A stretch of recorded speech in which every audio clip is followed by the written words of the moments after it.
Sa araw-araw po ng pagtatrabaho ko bilang software engineer, 7 AM po gigising na po ako niyan.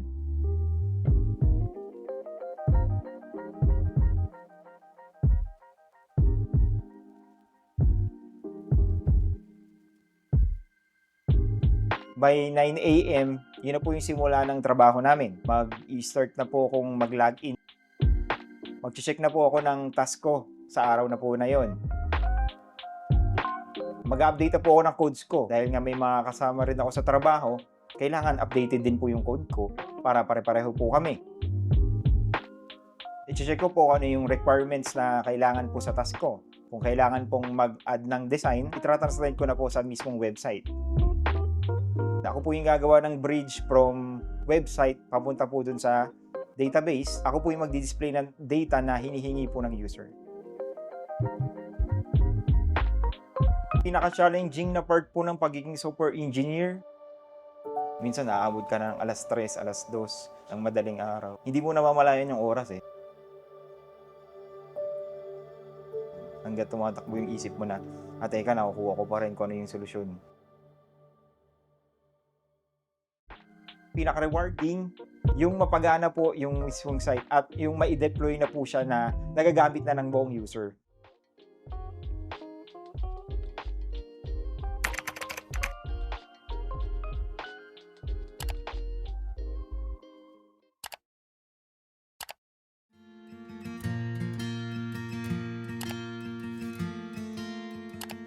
Apat po kami. Po yung pangalawa,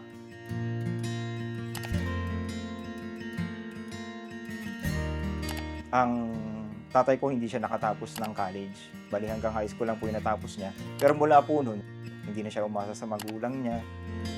Ganun rin po yung mother ko. Sila na po rin po yung bumuhay sa sarili nila. Gusto ko maging katulad po nila. Nung grade school po ako, hilig ko magbuo ng puzzle, mag-fix nga po nung sirang gamit sa bahay. Nung grade school, nagkaroon na po kami ng mga computer subject. Na-enjoy ko na po talaga.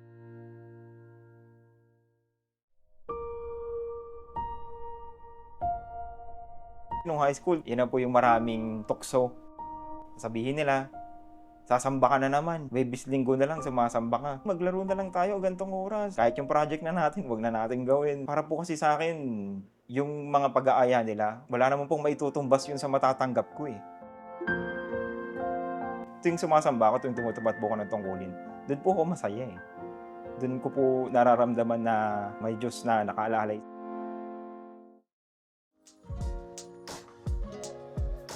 Taong 2008 po napagdesisyon ko na po na mag-enroll na BSIT yung kukunin ko.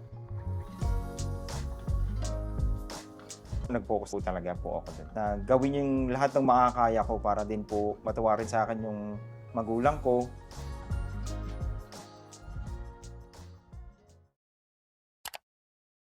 Nakagraduate po ako noong 2012. Gusto kong maging independent. Magkaroon ako ng sarili kong trabaho para din po sa kinabukasan ko eh. Na maiset ko yung career ko, maihanda ko na po yung sarili ko sa adult life. Nag-apply na po ako. Nakahanap na po ako ng trabaho. Magandang kumpanya po kaagad yung napasukan ko. Programmer na rin po ako. Sobrang saya ko po eh. Kasi ang tagal kong naghintay eh. Naisip ko noon na kung magkakaroon ako ng sarili kong pera, mabibili ko na po yung mga gusto ko. Unang sweldo ko po, tinulong ko muna sa magulang ko. Although hindi naman po nila hinihingi, pagpapasalamat na rin po sa lahat ng ginawa po nila para sa amin.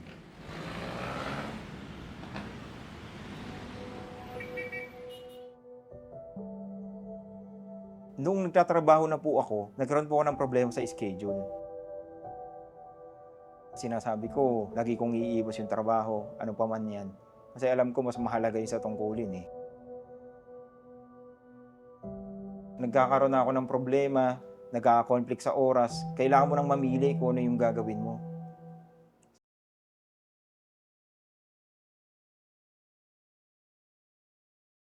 Ang sabi ni Apostol Pablo, tulad anya siya ng isang manlalaro, Ginagawa ang kanyang makakaya sa isang paligsahan. Kanya pala kinakailangan sa atin kung gusto nating makarating sa hangganan. Ang kailangan, ginagawa natin yung lahat ng ating makakaya para tayo ay makasunod kanino? Sa Diyos. Kaya isipin natin sandali, mga kapatid, nagagawa ba natin ngayon yan? Ganyan din ba ang katangian ng bawat isa sa atin?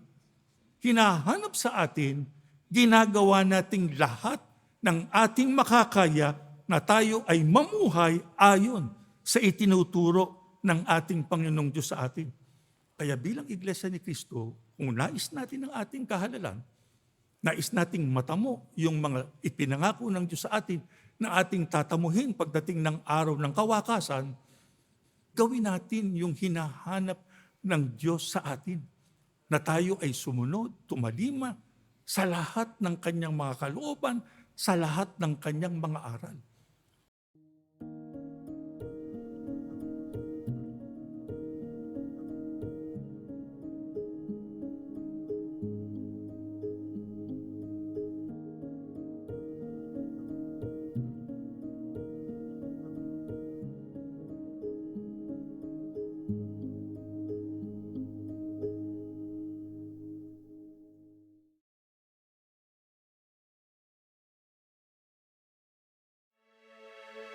Nung nawalan po ako ng hanap buhay, sinubukan ko pa rin po mag-apply sa iba't ibang kumpanya pero wala pong nakukuha. Lahat po may conflict sa schedule.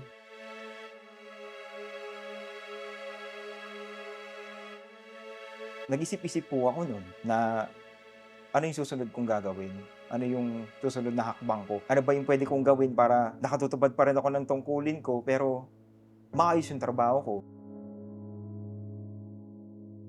Ang una ko pong ginawa talaga, nanalangin po ako. Sinabi ko rin po sa Ama na kung may iba po kayong plano sa akin, ikaw na bahala. Basta po ako, tutupad po ako ng tungkulin, maglilingkod po ako sa iyo. Hindi po ako titigil sa tungkulin ko kahit mahirap, tutupad pa rin po ako ng tungkulin. 2019, pagkatapos ko pong matanggal sa trabaho, hinahanap ko pa rin po yung trabaho na baka katupad ako ng tungkulin ko. Humingi na rin po ako ng tulong sa mga kaibigan ko, mga dati ko pong trabaho. Pero yun nga po, minsan nagkakaroon po ng conflict sa oras ng pagtupad ko eh. Kaya hindi ko po tinatanggap kapag ganun. Meron din po mga pagkakataon na matatanggap naman ako sa trabaho pero sobrang baba naman po ng sahod tapos malayo pa po yung pagtatrabahuhan.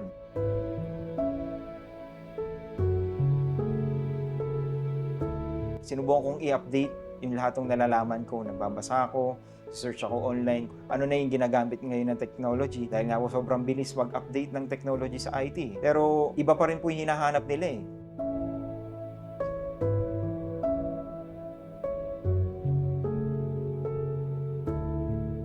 Dahil sa talagang desperado na po akong magkaroon ng trabaho, yung naging trabaho ko po itong virtual assistant. Para lang po akong encoder, magbibigay lang po sila ng task mo, itatype mo lang. Pero yun nga po sa kagustuhan ko na mayroon din talaga po akong sariling pera, sariling hanap buhay, yun na po yung tinanggap ko. Tsaka yun din po, hindi siya nakakahadlang sa tungkulin ko. 2022, sinubukan ko pong sumali sa mga bootcamp. Libre, tuturuan ka nila, pero yun nga, hindi pa rin sigurado na matatanggap ka sa trabaho. Minsan po, merong isang bootcamp na pasado po ako. Pero yun nga po, magsisimula ako ng parang baguhan po ulit ako. Tinanggap ko yung trabaho. Pagkatapos ng ilang buwan, natanggal din po ako. Masasabi ko rin po na hindi ko rin po natugunan. Sa tingin ko, hindi pa rin po ako handa noon eh. Yun pa rin po, tuloy-tuloy, nag-a-apply pa rin po ako sa iba't iba. Pero pag nakikita ko po na hindi siya papasok sa schedule ko sa pagtupad, maapektuhan yung tungkulin ko, eh hindi ko po tinutuloy. Minsan sinasabi nila na, bakit hindi mo tinanggap? Okay naman yung sahod, okay naman yung location. Sinasabi ko na lang po, may mas mahalaga po akong gagampanan. Masaya ako na ginagawa ko yung tungkulin ko. Kahit maghintay ako ng matagal, alam ko, ibibigay naman ng Diyos yung pangangailangan ko eh. Basta tapat ka lang sa Kanya, laging siya yung uunahin mo, hindi ka malulugi. Ang sabi ng Biblia, huwag ninyong hayaan na mayroong maka-impluwensya anya sa inyo na hindi na kayo maniwala doon sa tunay na mensahe. Yan pala dapat nating pag-ingatan. Kasi sa kasalukuyang panahon natin, maraming gumagawa na mang-impluwensya sa iba. Kaya pagka ang ginagawang pang-iimpluwensya ng tao, hindi ayon sa kalooban ng Diyos, anong dapat nating gawin? Huwag nating pansinin yun. Huwag nating payagang maakit tayo doon. Kaya yung mga gumagamit ng social media, mga naghahanap ng iba't ibang mga bagay sa internet, mag-ingat po tayo, mga kapatid. Hindi masamang gumamit ng internet o magkaroon ng social media. Pero teka muna, isipin ninyo, yung bang ginagamit yung mga social media yun, naaayon pa rin sa kalooban ng ating Panginoong Diyos. O baka para tayong na-impluensyahan ng iba sa ginagawa nilang hindi tama, yun ang ating nagawa. Kaya itong ating pinag-aaralan ito, napakahalaga. Sapagkat mayroong kinalaman ito para sa ating magandang kinabukasan. Kung ang gagawin natin, hindi tayo paiimpluwensya sa kaaway ng Diyos, kundi paiimpluwensya tayo mismo sa ating Panginoong Diyos.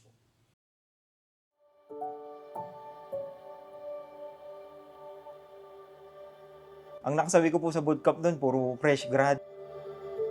Priority nila, yun yung tanggapin eh. Kasi unang-una, pwede nilang opera ng mas mababang sahod. Diba? Kasi po, bago pa lang sila. Tapos po, madaling turuan kasi mga bata pa. Kagaling lang po nila sa school. Kaya po, nung panahon na yun, nakita ko yung mga kasama ko, na-pressure na po ako eh. Kasi ako lang po yung 30 plus halos doon.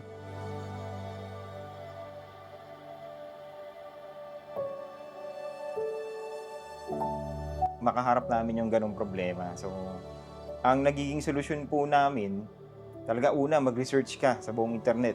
Pumunta ka sa mga forums, magtanong ka sa mga ibang group ng mga software engineer. Para po sa mismong quiz o yung sa project po nila, sinisimulan ko na po kaagad para makita nila na okay po yung performance ko. Ako na po yung matanggap nila dun sa bootcamp.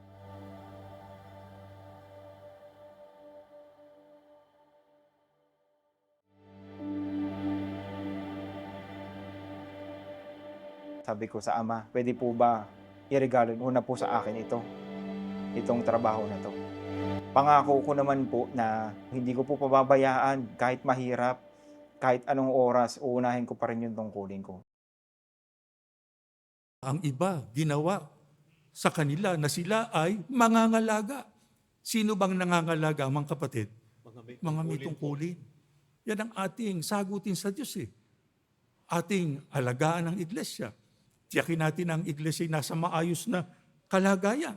Napakahalaga sa mga may tungkulin. Natutupad yung tungkulin na inyong tinanggap mula sa ating Panginoong Diyos at mula sa ating Panginoong Sukristo. Nakapagpapayo tayo, nakapagpapaalala tayo, at nakapagpapatibay din tayo sa mga kapatid. At natuturuan natin sila, huwag nilang pabayaan ang pagsamba. Sapagkat napakahalaga noon, lalo na sa ating panahon ngayon. Sapagkat tayo ay malapit na sa araw ng kawakasan, malapit na tayo sa ating kaligtasan.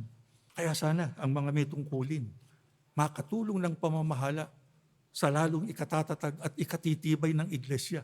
Ang mga ministro, ang mga manggagawa, dapat makatulong para nang sa ganon ang iglesia lalong mapatatag sa kanilang pagkakilala sa ating Panginoong Diyos, sa ating Panginoong Sukristo. Para ang lahat ng mga napanib sa loob ng iglesia, huwag maimpluwensya ng masama, kundi ang ipang-impluwensya natin sa kanila yung mga aral at utos ng ating Panginoong Diyos para makarating sila sa pangakong kaligtasan. Hindi na magtatagal yan, mga kapatid. Oo, maaaring magtiis tayo ng napakarami, pero gawin yung inspirasyon, yung atin pong tatanggaping gantimpala. Pagdating po nitong 2024, parang baguhan po ulit ako. Doon sa bootcamp, may mga exam quizzes kami. Sa tulong ng Panginoong Diyos, nagtatap po ako. No, natutuwa po yung mga instructor ko. Kaya po nung natapos na yung bootcamp namin, hinire na po nila ako. Hindi rin conflict sa pagtupad ko ng tungkulin. Naging masaya ako. Nakita ko na sinagot ng Panginoong Diyos yung panalangin ko. Mula po noon, nung natanggal ako sa trabaho, wala ako talagang makitang trabaho na pasok sa schedule ko. Nakahanap po ako pero hindi masyadong related sa field ko. Pero yun nga po, kahit na napakahirap ng pinagdaanan, matagal yung hinintay, ibinigay pa rin po ng Diyos yung pinagpapanata ko sa Kanya.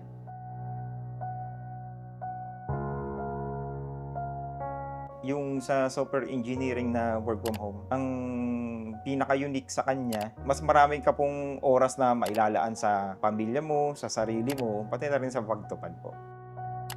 Tumutupad din po ako ng tungkulin ko. Bilang Pangulong Mga Awit, bilang TSB lead din po, at bilang guro sa pagsamba ng kabataan. May pananagutan ako sa tungkulin ko. Hindi lang yung sakop ko na sa mga awit, sa TSB, lalong-lalo na po sa mga bata. Bilang guro, kami po yung magpapaunawa sa kanila ng kahalagahan ng paglilingkod sa Diyos. So yun yung sigurado ko po na bawat pagtuturo, bawat pagsamba, natatanggap nila yung dapat nilang matanggap na salita po ng ating Panginoong Diyos. Palagi po silang gabayan doon sa tamang landas na dapat nating tahakan.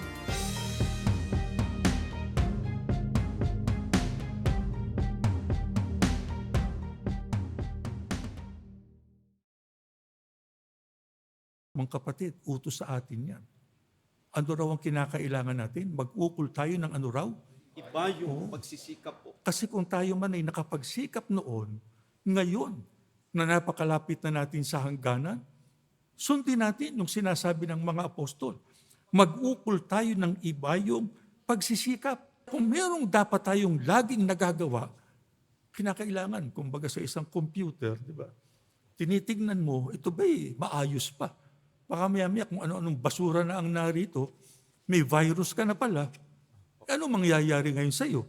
Biglang magkakaroon ka ng problema doon sa ginagamit mong computer. Tayo dapat may self-diagnostic na ginagawa. Ano yung self-diagnostic na yun na dapat nating gawin? Iba yung anyang pagsisikap para masigurado natin nasa kahalalan pa rin tayo. Nasa tunay pa rin tayong pagkatawad. Yan ang gusto ng Diyos. Makarating ang ating Panginoon Kristo na tayo ay namamalagi sa ating kahalalan. Hindi tayo humihiwalay. Hindi tayo naiimpluwensya ng iba na hindi naman ayon sa kalooban ng ating Panginoong Diyos. Kung nakapamalagi tayo, hindi tayo pumayag na masira ang ating kahalalan. Yun po ang maliligtas pagdating ng araw ng paghukom.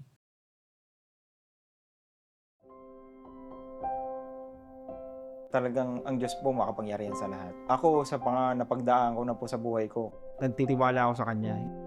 Pagsamba, pagtupad ng tungkulin yung naging sagot ko sa lahat ng problema ko.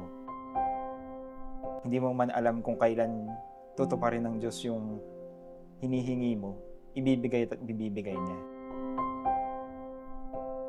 Okay po na magsikap tayo sa mga panlupa, sa trabaho natin, sa pag-aaral natin. Pero yung pagsisikap natin sa paglilingkod sa ating Panginoong Diyos, lalong mas mahalaga.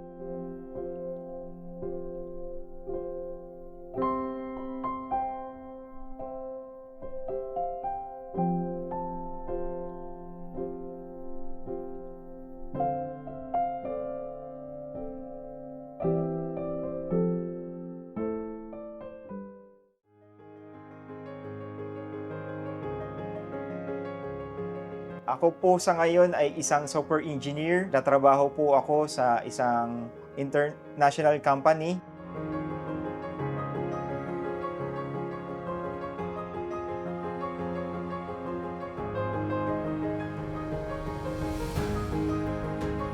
Kahit ano man po yung mangyari, humarap man pa ako sa napakaraming problema, ano man po yung maging takbo ng buhay ko, ano man po yung maging takbo ng karir ko, sa Kanya pa rin po magiging tapat.